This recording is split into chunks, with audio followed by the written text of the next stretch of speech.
Welcome to 43rd session of Advanced Financial Management, 5th semester BBA of Bangalore University. In this session, let us discuss concepts of working capital. Recap of previous session. In the previous session, we discussed dividend theories of Gordon model. Learning objectives of this chapter.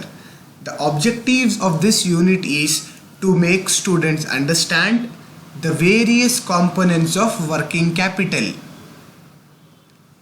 Session outcome. After this session, the students can be able to understand working capital and its components. They can use it in future for making timely decisions.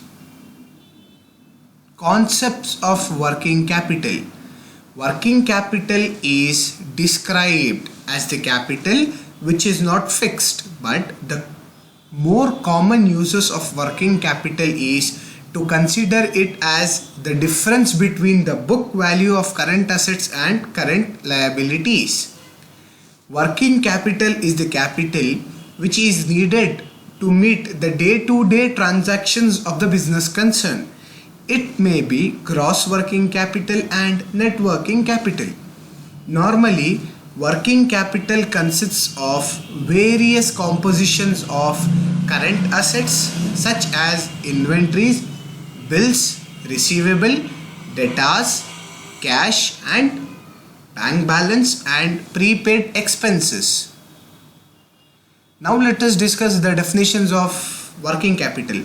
According to the definition of Mead, Baker and Mallott, working capital means current assets. According to the definition of J.S. Mill, the sum of the current asset is the working capital of a business. Now let us discuss types of working capital. Working capital can be classified into two types: value-based, time-based. And further, value-based and time-based can be classified into two types: value-based, gross working capital and net working capital; time-based, temporarily working capital, permanent working capital. Working capital is needed to meet the following purpose. First one, purchase of raw material.